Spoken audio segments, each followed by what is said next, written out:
My son sold their house and gave $620,000 for my daughter-in-law to spend. Then, they came to live. Richard Cole froze completely, his face draining of color as he stared at the little boy coloring quietly in his Mississippi PE shirt. The room fell silent except for the whisper of Marcus's crayon against paper. Have you ever had a moment where your entire life changed in seconds? Hi viewers, kindly tell us where you're watching from and what time it is. Warm welcome to the family, enjoy the story. She clutched her son's hand tighter as the elevator climbed to the 40th floor, knowing she was about to lose her job, but she had no idea she was about to discover who had given her that job in the first place. The chrome elevator reflected their worn clothes against polished perfection, a single mother in discount store attire and her 8-year-old son whose faded Mississippi PE shirt suddenly felt like a neon sign in the sterile corporate lobby. Have you ever had your past catch up to you in the most unexpected moment? When someone from your history appeared when you least expected it? Keep watching to see how one Mississippi PE shirt changed 2 lives forever. The morning started like every other disaster in LaToya Williams' carefully controlled life. Marcus's school called at 7:30 about a broken heating system, leaving her with no childcare and a presentation that could save her job. "Baby, you have to come to work with me today," she told her 8-year-old son as he pulled on his favorite shirt, a faded blue PE shirt from their old Mississippi elementary school. "Remember what we practiced?" Quiet voice, "Stay close, don't touch anything." Marcus nodded seriously, understanding that his mother's work was different from other moms. Her office had marble floors and people who wore clothes that cost more than their rent. The Cole Industries building stretched 40 floors into Chicago's gray November sky. LaToya had worked on the 20th floor for 6 months, grateful for the job that paid enough to move them out of her cousin's basement and into their own apartment. She'd never been to the executive floors. "Mama, why is everything so shiny?" Marcus whispered as they stepped off the elevator into the executive lobby. "Because rich people like shiny things," she whispered back, adjusting his shirt collar and wishing she'd made him wear something newer. The presentation room buzzed with energy as marketing executives discussed the quarterly campaigns. LaToya found her seat at the long conference table, Marcus settling quietly beside her with his coloring book. "The urban demographics show significant growth potential," she began, clicking through slides she'd perfected during countless late nights. "Our community outreach programs could increase brand loyalty by 30%. Heads nodded around the table. 6 months of proving herself was finally paying off. The promotion to senior analyst would mean better insurance, a real savings account, maybe even enough money to buy Marcus new clothes instead of thrift store finds. Then the door opened. Richard Cole walked in like he owned the building, which he did. Chicago's youngest billionaire, the man whose face graced magazine covers and whose dating life filled gossip columns. Tall, confident, wearing a suit that probably cost more than LaToya made in 3 months. His presence changed the room's energy. Conversations stopped. Backs straightened. Even the air seemed thinner.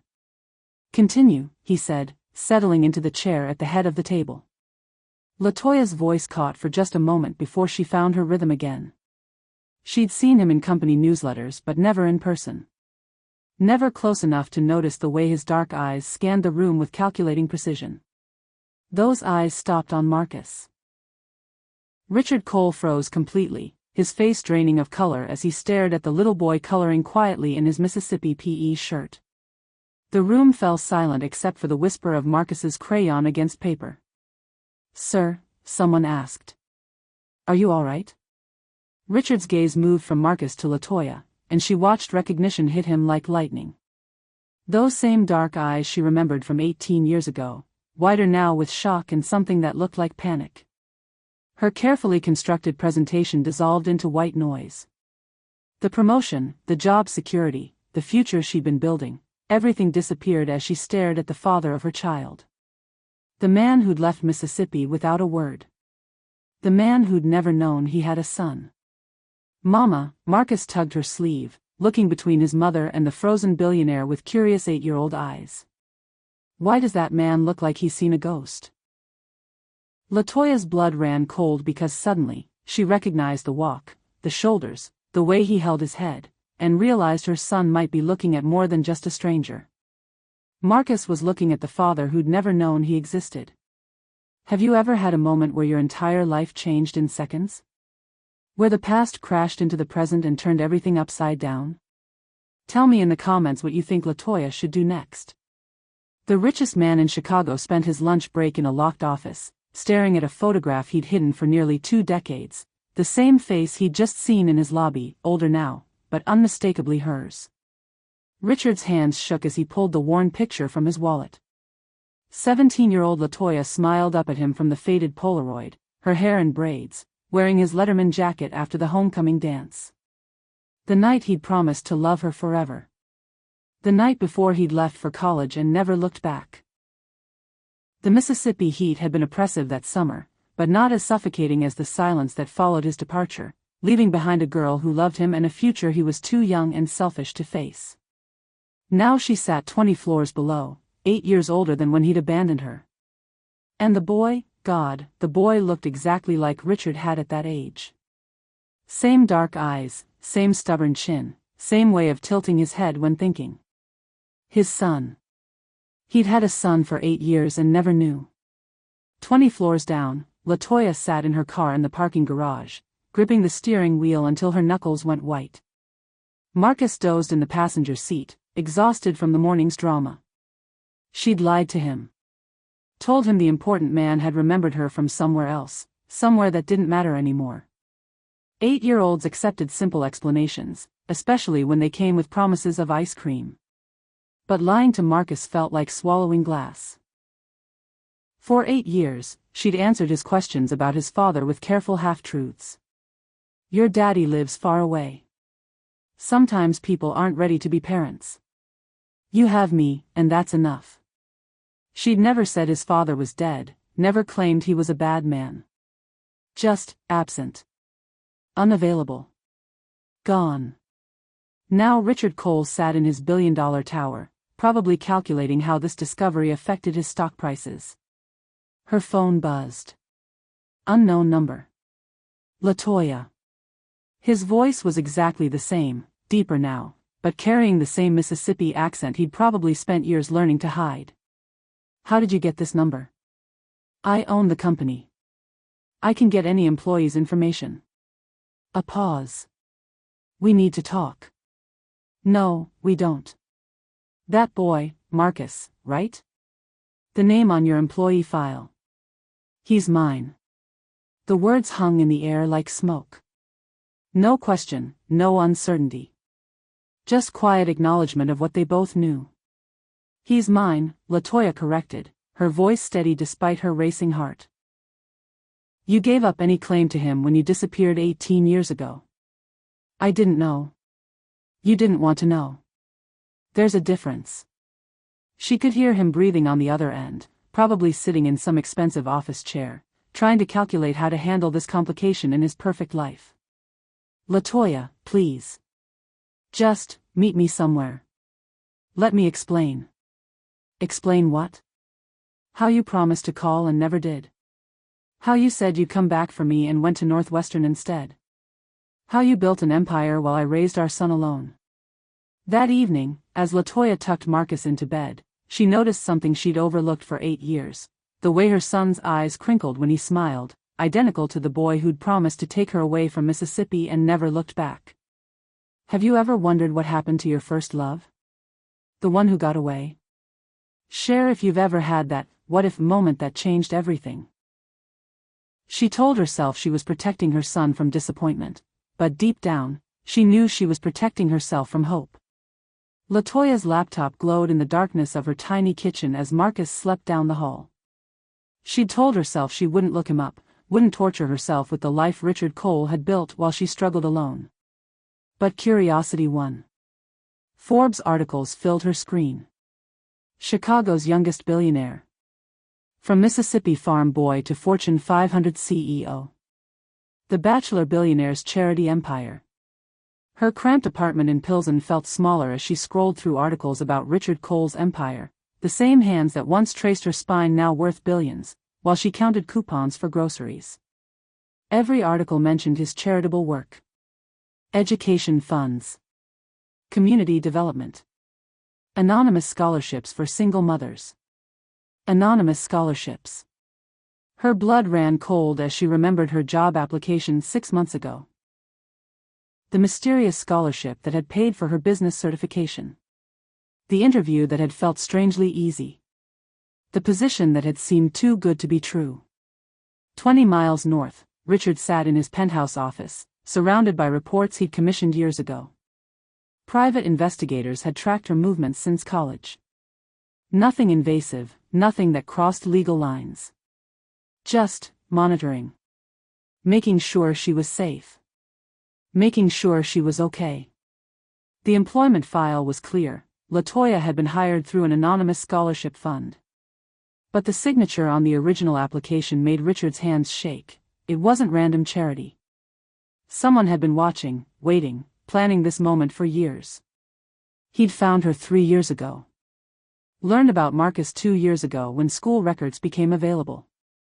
Spent months figuring out how to help without revealing himself. The job at his company hadn't been coincidence. It had been carefully orchestrated reunion. But seeing her today, seeing their son, had shattered all his careful plans. He'd expected to feel closure, maybe some nostalgic fondness for his first love. He hadn't expected the punch of recognition that hit him like lightning.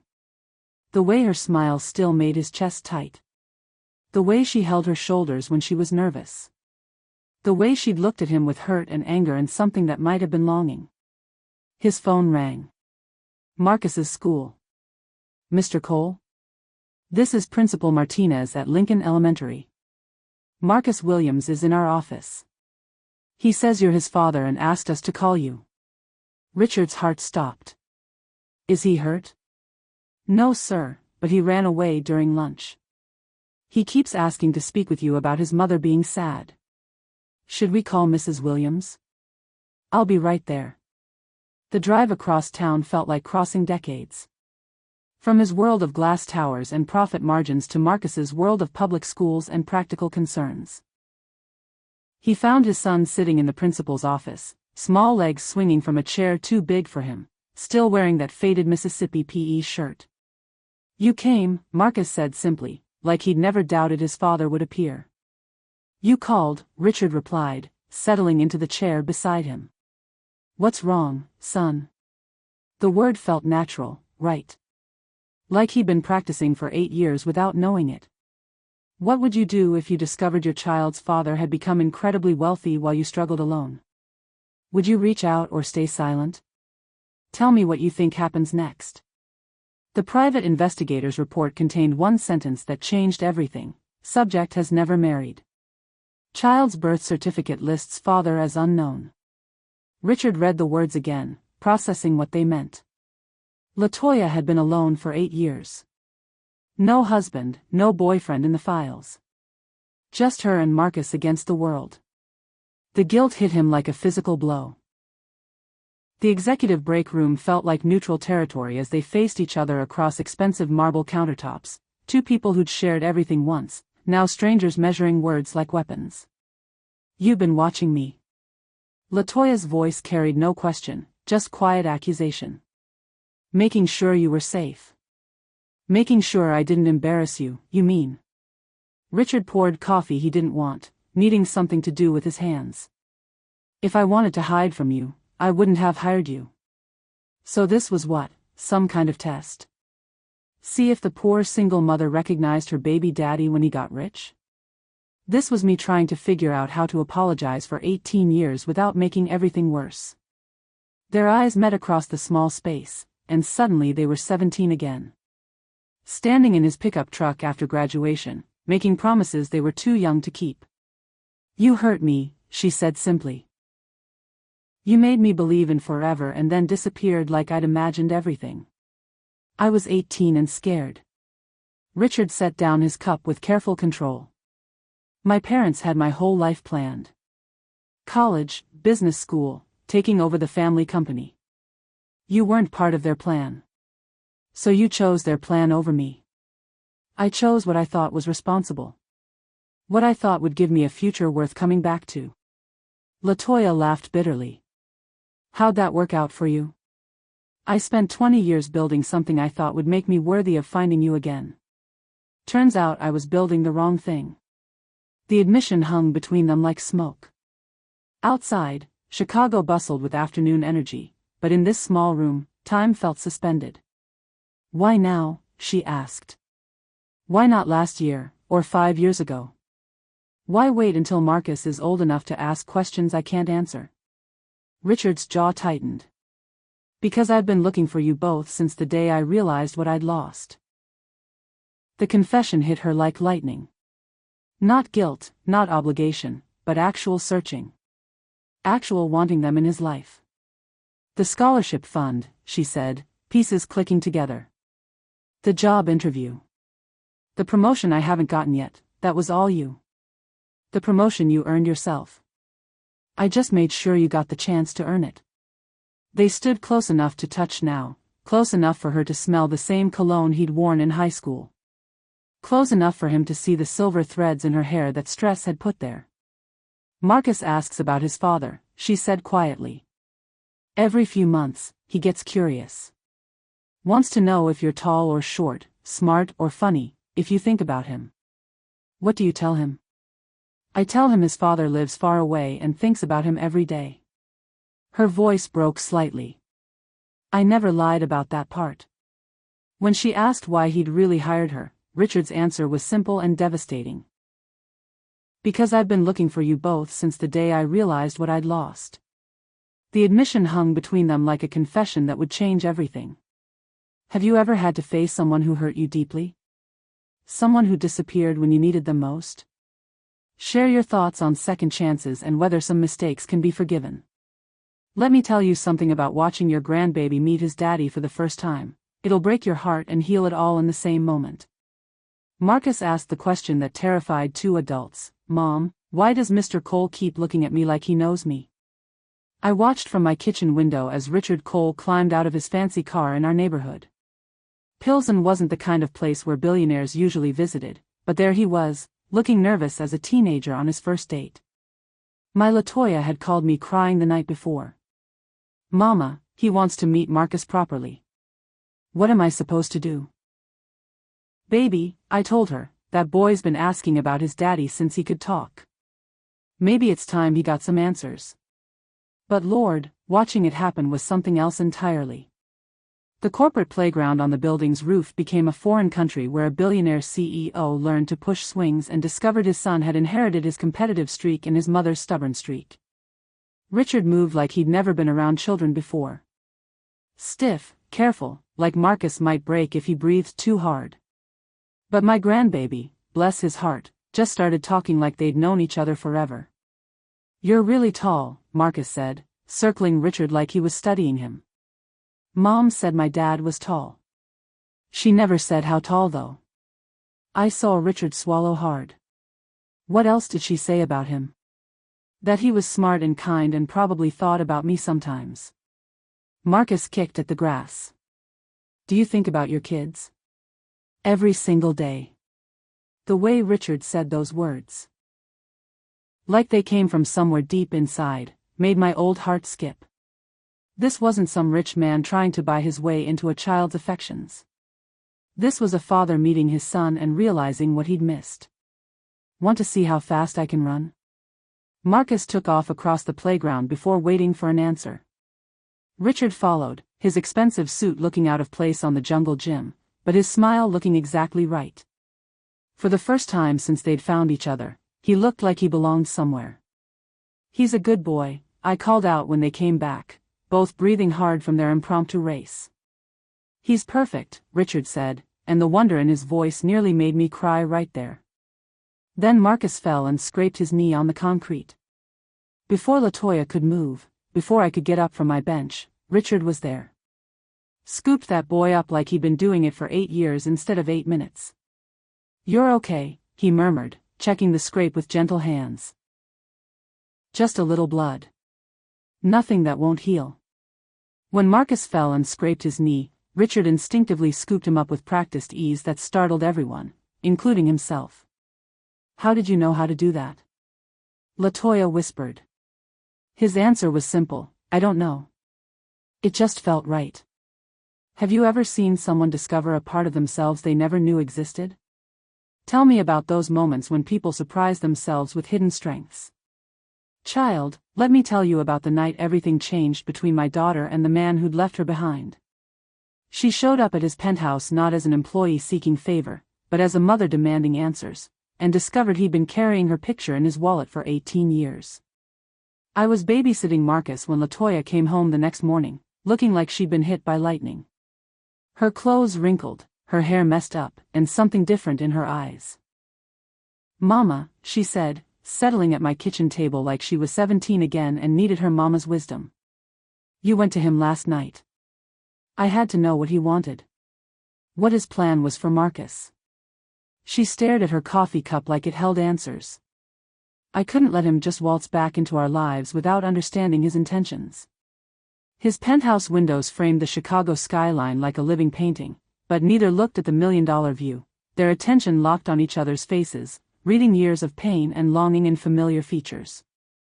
I could see it all over her face what had happened up there in that rich man's tower. The way she touched her lips without thinking.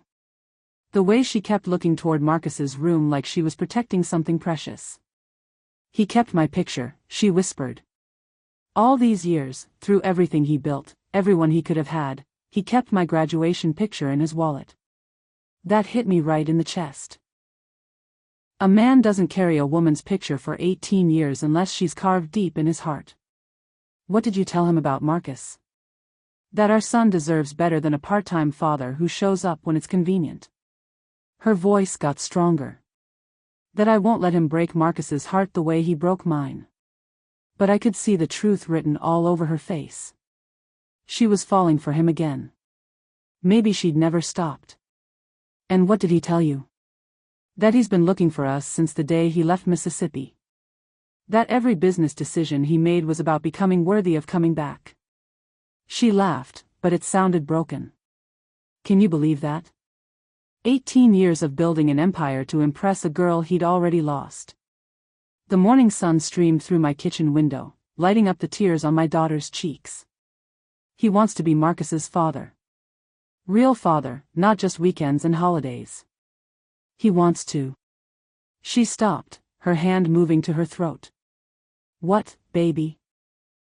"He wants us to be a family. All of us. Together." I reached across and took her hand. "And what do you want?" "I want to believe him. God help me, Mama, I want to believe that people can change, that love can survive 18 years of silence." She looked up at me with eyes full of fear and hope. "But what if he leaves again? What if Marcus gets attached and Richard decides this is too hard?" As dawn broke over the city, she slipped from his bed while he slept, leaving behind the same silence he'd given her years ago. But this time, she left something he'd treasure more than any business deal, a note saying, "Marcus deserves to know his father, when you're ready to stay." Can you forgive someone who hurt you if they've genuinely changed? Is 18 years enough time to heal that kind of hurt? Share your thoughts with me. Honey, watching my daughter navigate custody talks with a billionaire was like watching David prepare to face Goliath. Except this time, they were both trying to protect the same precious thing. The custody conversation she dreaded became the partnership proposal she'd never imagined. I sat in that family court mediator's office with them, holding my purse tight and praying the good Lord would guide their words. Marcus was at school, innocent of the legal papers being shuffled around his future. "I'm not trying to take him from you," Richard said to LaToya, his voice careful and respectful. "I'm asking you to let me be part of raising him."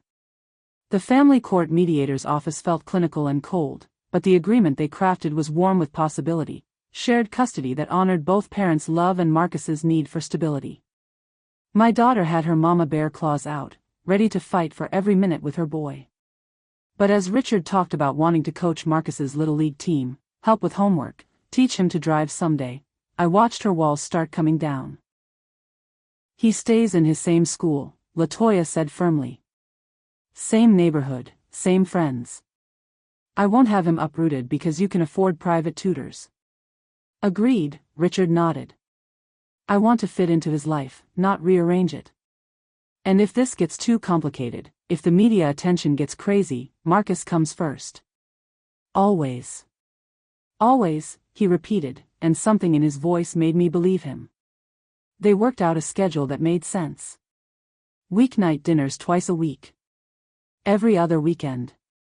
Holidays split fair and square. But more than logistics, they were building trust.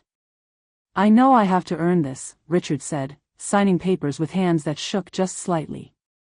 Earn his trust, earn your trust. I'm ready to do that work. The mediator smiled as she notarized their agreement. It's refreshing to see parents put their child's needs first. Marcus is lucky to have you both. That evening, we all gathered in my kitchen to tell Marcus about the new arrangement. My grandbaby listened with wide eyes as his parents explained that he'd be spending time at both homes now. So I'll have 2 bedrooms, he asked, like that was the most important detail. 2 bedrooms, 2 sets of toys, 2 places where you're loved completely, LaToya said, smoothing his hair. And Dad will really come to my soccer games? Richard's face lit up. Every single one you want me at. Marcus's first overnight stay at Richard's penthouse should have been simple, but when he called at midnight asking when his dad was coming home, LaToya realized her son had already claimed the father she was still learning to trust. I watched my daughter hang up that phone call, tears streaming down her face. Not sad tears, proud mama tears. Her baby was building a relationship with his daddy, and despite all her fears, it was beautiful to see. How do you balance protecting your child from disappointment while giving them access to love? Have you had to navigate sharing your children with someone who once hurt you? Tell me your stories. Sugar, let me tell you about the night my grandbaby's 2 worlds crashed together at a school fundraiser, and everybody learned that love doesn't recognize tax brackets. The school fundraiser where Millionaire Met Minimum Wage became the night everyone learned that love doesn't recognize tax brackets. I was setting up the cakewalk booth when I saw Richard's fancy car pull into Lincoln Elementary's parking lot. The man looked nervous as a long-tailed cat in a room full of rocking chairs, adjusting his tie like it was choking him. First time at a public school event? I asked when he found me arranging donated cakes. First time at any school event, he admitted. I keep thinking I'm going to say the wrong thing or stand in the wrong place. The elementary school cafeteria, decorated with construction paper and hope, became an arena where whispers followed them like shadows. The billionaire CEO and the single mother who'd captured him, or so the gossip went. Those whispers started the minute Richard walked in with LaToya and Marcus. I heard every single one of them from my booth. That's him, the rich one. She must be something special to land a billionaire. Think he'll write a big check to make up for missing 8 years? Made my blood boil, but LaToya held her head high. My daughter had survived teenage pregnancy, raised a beautiful boy alone, and built a life through pure determination. She didn't need anyone's approval. But I watched her shoulders tense when Mrs. Patterson, who'd never worked a day in her life thanks to her husband's dental practice, made a comment about some people knowing how to work the system. That's when Richard stepped up. He didn't make a scene, didn't flash his money around like some folks expected. Instead, he helped Marcus fish for prizes, bought tickets for every game booth, and talked to other parents like he belonged there. Your son's got a good arm, Richard told Tommy Rodriguez's father, watching the boys play catch near the basketball toss. Marcus talks about Tommy all the time. Good kids, both of them, Mr. Rodriguez replied, and just like that, Richard was part of the community instead of separate from it. The real moment came when they announced the fundraising total. The school had raised enough for new playground equipment, and everyone cheered. When Marcus proudly introduced his mom and dad to his teacher, the words hit Richard like lightning, not because they were untrue, but because for the first time, they felt completely right. But LaToya's frozen smile suggested she wasn't ready for such public declarations. I saw that smile freeze on my daughter's face. Too much, too fast. Richard had jumped ahead to family status while she was still figuring out if she could trust him with their son's heart. Later, helping clean up streamers and popcorn, I pulled Richard aside. That girl of mine has been hurt before, I said quietly. She needs time to believe this is real. I understand, he said, watching LaToya across the room. I'm not going anywhere, Mrs. Johnson. I've got all the time in the world. Have you ever felt judged for who you love because of money differences? How do you handle people who think they know your story? Share your experiences below. Baby, some secrets are so heavy they'll crush your soul if you carry them alone, but sharing them might break the heart of the person you love most. The DNA test results she'd secretly ordered came back with 99.9% certainty, but the real shock was discovering Richard had ordered the same test, and his results included a second child she'd never mentioned. I was folding laundry in LaToya's kitchen when she got that phone call from the lab. Watched the color drain from her face as they confirmed what we all already knew: Marcus was Richard's son. But then she asked the question that stopped my hands mid-fold: did anyone else request these same tests? The silence on that phone stretched longer than Sunday service. Finally, the lab tech said Richard Cole had ordered the same DNA comparison 3 days earlier. Mama, LaToya's voice came out strangled. He's been testing Marcus's DNA. He's been investigating us. My heart broke watching my daughter's face crumble. Just when she'd started trusting again, started believing Richard had changed. But then the medical records came. The medical records spread across her kitchen table like evidence in a crime scene, proof of the pregnancy she'd hidden, the loss she'd borne alone, and the grief that shaped her decision to never tell him about Marcus. I'll never forget the day my daughter lost that second baby. 5 months pregnant, scared and alone while Richard was off at college building his new life. She'd called him, left messages he never returned. When the bleeding started, I was the only one there to hold her hand in that emergency room. We have to tell him, I said quietly, looking at those old medical records. He has a right to know about Sarah. He had 18 years to ask about what happened after he left, LaToya said, but her voice was breaking. He doesn't get to demand information now just because he's rich enough to hire investigators. The doorbell rang. Richard stood on our porch looking haggard, holding papers that looked suspiciously like lab results. We need to talk, he said. They sat at my kitchen table, those DNA tests between them like a bridge neither wanted to cross. I had to know for sure, Richard said. Not because I doubted, but because Marcus deserves legal protection. Inheritance rights. Medical decisions if something happened to you. You could have just asked me. I was afraid you'd say no. Afraid you'd disappear again. He reached across the table. LaToya, the tests showed something else. Evidence of a second pregnancy that ended in miscarriage. The word fell from her lips like a stone. Her name was Sarah. She would have been Marcus's older sister. Through her tears, she whispered the name she'd never spoken aloud, Sarah. If she'd lived, Marcus would have had a sister. Richard's response, we could still give him one, was either the most beautiful or most presumptuous thing he'd ever said. How do you process grief that someone else doesn't know they should share? When is the right time to reveal painful secrets from the past? Help me understand your thoughts. Sweetheart, watching two people decide whether to risk their hearts again after so much hurt, that's like watching someone decide whether to plant flowers after a tornado. Beautiful, but scary as anything. She'd spent 8 years building a life for one child. Now he was asking her to risk everything by building a life for a family she'd never dared dream about. Grant Park stretched before them in autumn splendor as they walked with Marcus between them, his small hands in theirs creating a bridge between past pain and future possibility. I stayed home that Sunday afternoon, giving them space to figure out their future. But I saw them when they came back, all three of them glowing like they'd discovered something precious. Grandma Mama, Marcus burst through my door, guess what? Dad wants to marry Mom. My heart nearly stopped. I looked at my daughter, searching her face for answers. He proposed in the park, she said quietly, showing me a ring that caught the light like captured starlight. Right there on the bridge where Marcus was feeding ducks. And what did you tell him? I told him I needed time to think. To pray about it. To make sure we're doing this for the right reasons.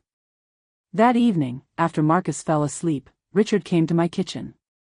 Man had the good sense to ask for my blessing, which showed he understood how families really work. "Mrs. Johnson," he said, settling into my chair like he'd been doing it for years, "I know I haven't earned the right to call myself family yet. But I love your daughter. Have loved her since we were teenagers. And I love that boy more than I knew was possible." "Love's not the question, son," I told him. "The question is staying power. You left once when things got complicated. What makes this different?" I was 18 then. Stupid and scared and thinking I knew better than everyone else. He leaned forward, hands clasped. "I've spent 20 years building something I thought would make me worthy of coming back. Turns out worthiness isn't about what you build, it's about who you choose to build it with." 3 weeks later, LaToya showed me the pregnancy test. 2 pink lines that meant everything was changing again. "I'm scared, Mama," she whispered, settling into my arms like she was 8 years old again. "Scared is normal, baby. But this time, you're not facing it alone."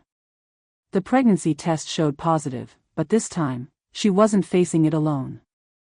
When she told Richard, his reaction wasn't fear, it was fierce joy. "This time," he promised, "I'm not going anywhere." But promises made in passion would soon be tested by reality. Richard's face when she told him about that baby, pure joy mixed with determination. This wasn't the scared boy who'd run 18 years ago. This was a man ready to fight for his family. Is it possible to start over completely with someone who hurt you? Can a relationship built on a second chance be stronger than one that never faced failure? Share your wisdom with this old grandmother. Honey, let me tell you what happens when rich folks decide your family ain't good enough for their golden boy. They'll try to destroy everything you've built out of pure spite. The board meeting where shareholders questioned his personal distractions became the moment Richard chose love over profit, and nearly lost everything he'd built. I was watching the evening news when they started talking about Chicago's billionaire baby drama. Had my grandbaby's face plastered all over the television like he was some kind of scandal instead of a precious 8-year-old boy. "Grandma, Mama, why are they saying mean things about Mom on TV?" Marcus asked, climbing into my lap with worry written all over his little face. "Because some people don't know how to mind their own business, baby," I told him, clicking off that trash before he could hear any more. But the damage was spreading faster than gossip at a church social. By morning, reporters were camped outside LaToya's apartment building, shouting questions about gold digging and convenient timing. My daughter came to my house in tears, holding her growing belly like she was protecting that unborn baby from the cruel world outside. "They're calling me every awful name in the book, Mama," she sobbed. "Saying I trapped him with a fake pregnancy story. Saying Marcus isn't even his child.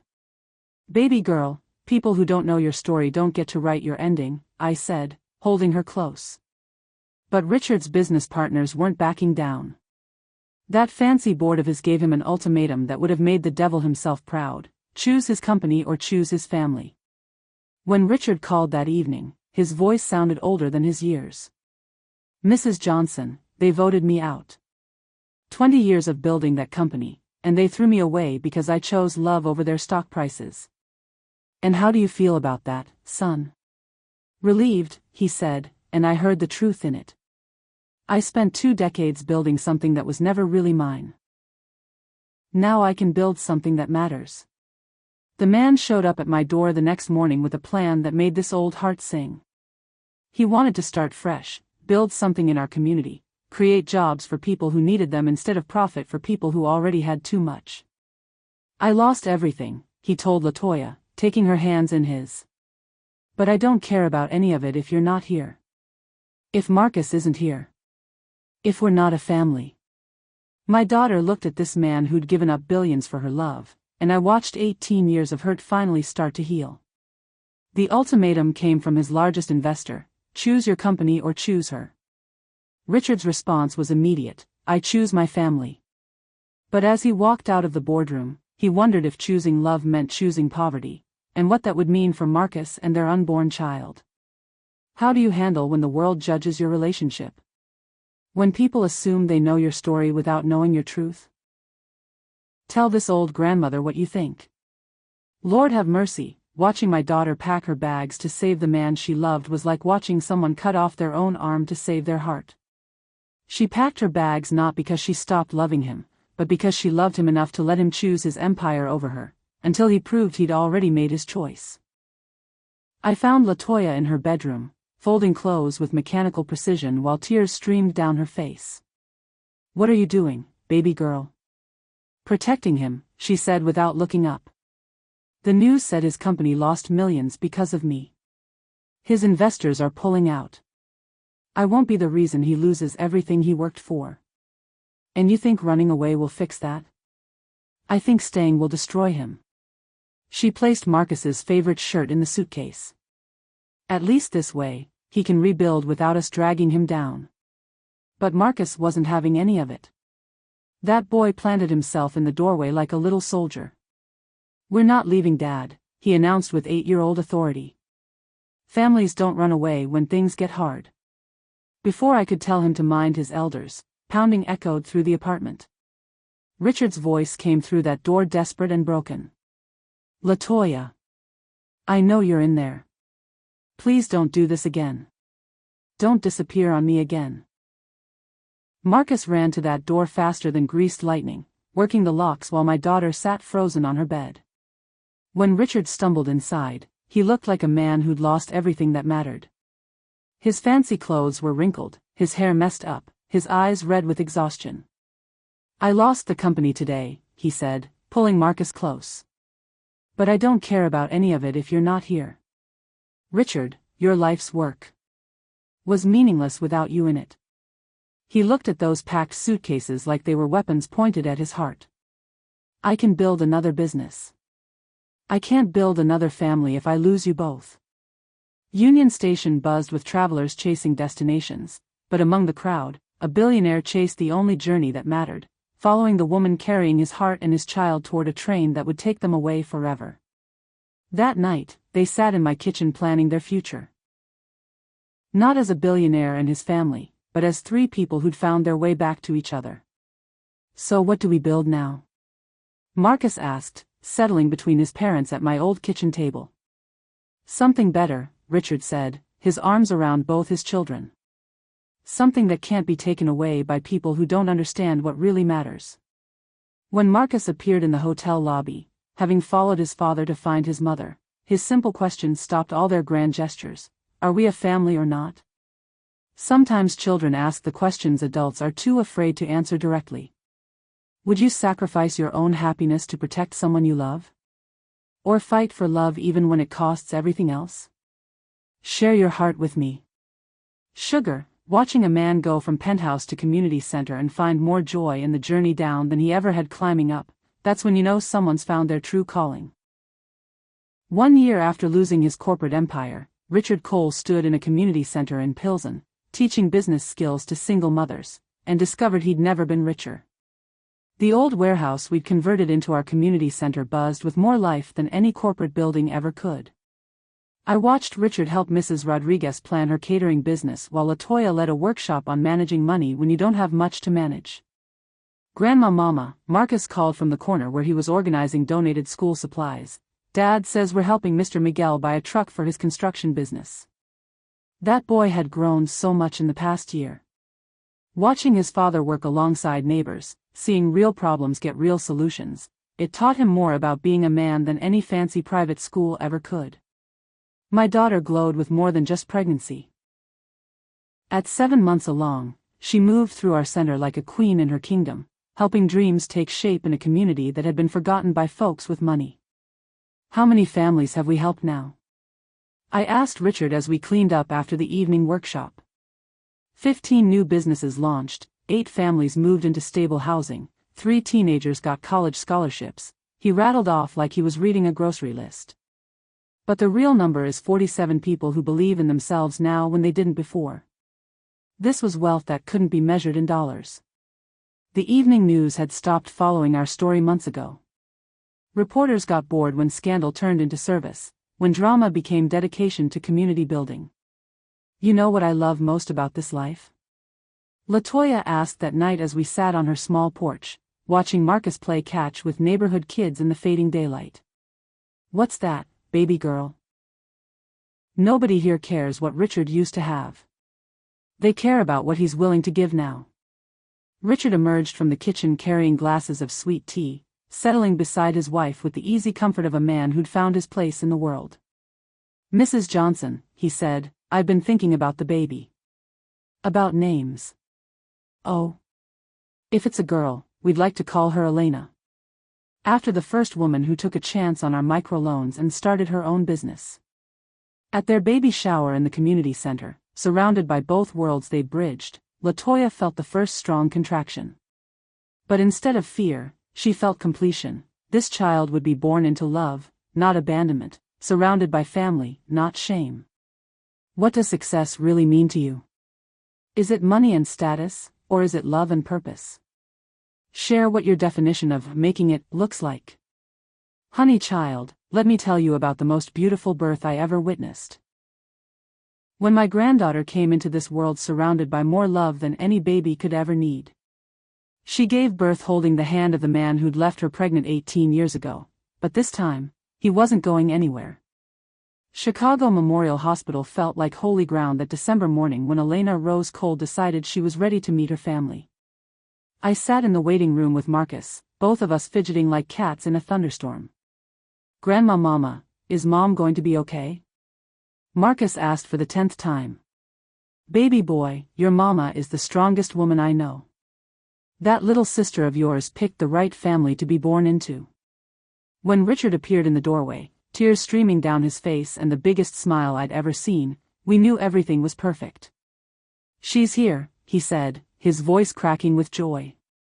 "She's absolutely perfect." The delivery room felt sacred as their daughter entered the world.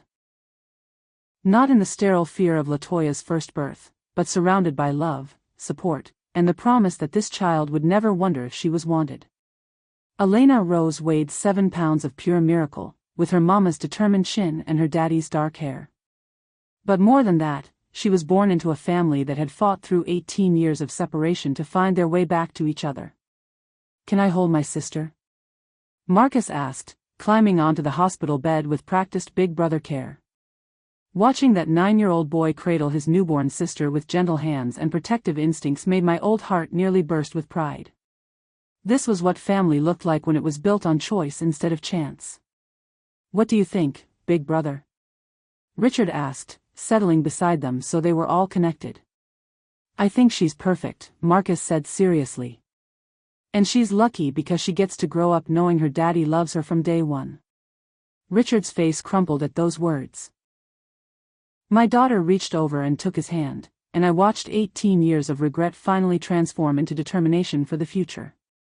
"Our family," LaToya whispered, looking at her son holding her daughter while her husband held them both. Later that evening, I sat in the uncomfortable hospital chair watching this beautiful family sleep. Elena's tiny chest rose and fell with the steady breathing of someone who'd never known fear.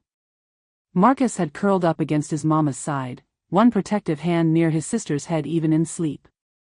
As baby Elena slept between them, Marcus curled up on Richard's other side, and LaToya realized the family she dreamed of at 18 had finally arrived at 36, proof that some stories are worth the wait. Have you ever witnessed someone completely transform from who they were to who they were meant to be? Share your stories of amazing personal growth with this old grandmother. Sweet Lord, watching my grandbaby graduate valedictorian while his mama and daddy beamed with pride, that's the kind of joy that makes all the struggles worth it. 10 years later, Marcus Cole graduated valedictorian from the same Chicago high school where his parents had met as strangers, but this time, both his mother and father were in the audience, cheering for the young man who'd brought them back together. I sat in that graduation ceremony at Lincoln Park High School, my heart fuller than Sunday dinner, watching my grandbaby deliver a speech about second chances and forgiveness to 300 people. When I was 8, Marcus said into that microphone, "I learned that families aren't just about who raises you, they're about who chooses to stay." Beside me, 10-year-old Elena clapped so hard I thought she might hurt her little hands. That girl worshipped her big brother, and he'd earned every bit of that admiration by being the kind of young man who lifted others up instead of putting them down. My parents taught me that success isn't what you accumulate, but what you create for others, Marcus continued, his voice strong and clear like his daddy's, but gentle like his mama's.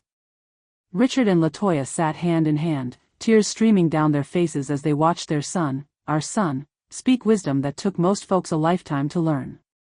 The Cole Community Development Center now ran 3 locations across Chicago's South Side.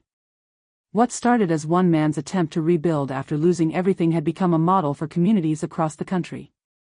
But I was proudest of the Tuesday evening mentorship program, where former participants came back to help new dreamers build their futures. Mrs. Johnson, Richard had said just that morning as we prepared for graduation, "I need to thank you." "For what, son?"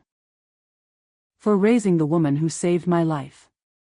For welcoming me into your family when I didn't deserve it. For teaching me that real wealth is measured in love given and received." After the ceremony, we all gathered at our house in Pilsen for Marcus's graduation party. The backyard buzzed with conversations in English and Spanish, teenagers mixing with community elders, dreams being shared across every kind of boundary you could imagine. 20 years ago, Richard said as we cleaned up paper plates, "If someone told me I'd be happiest in a 3-bedroom house in Pilsen, I'd have thought they were crazy." "And now?" LaToya asked, settling against his side.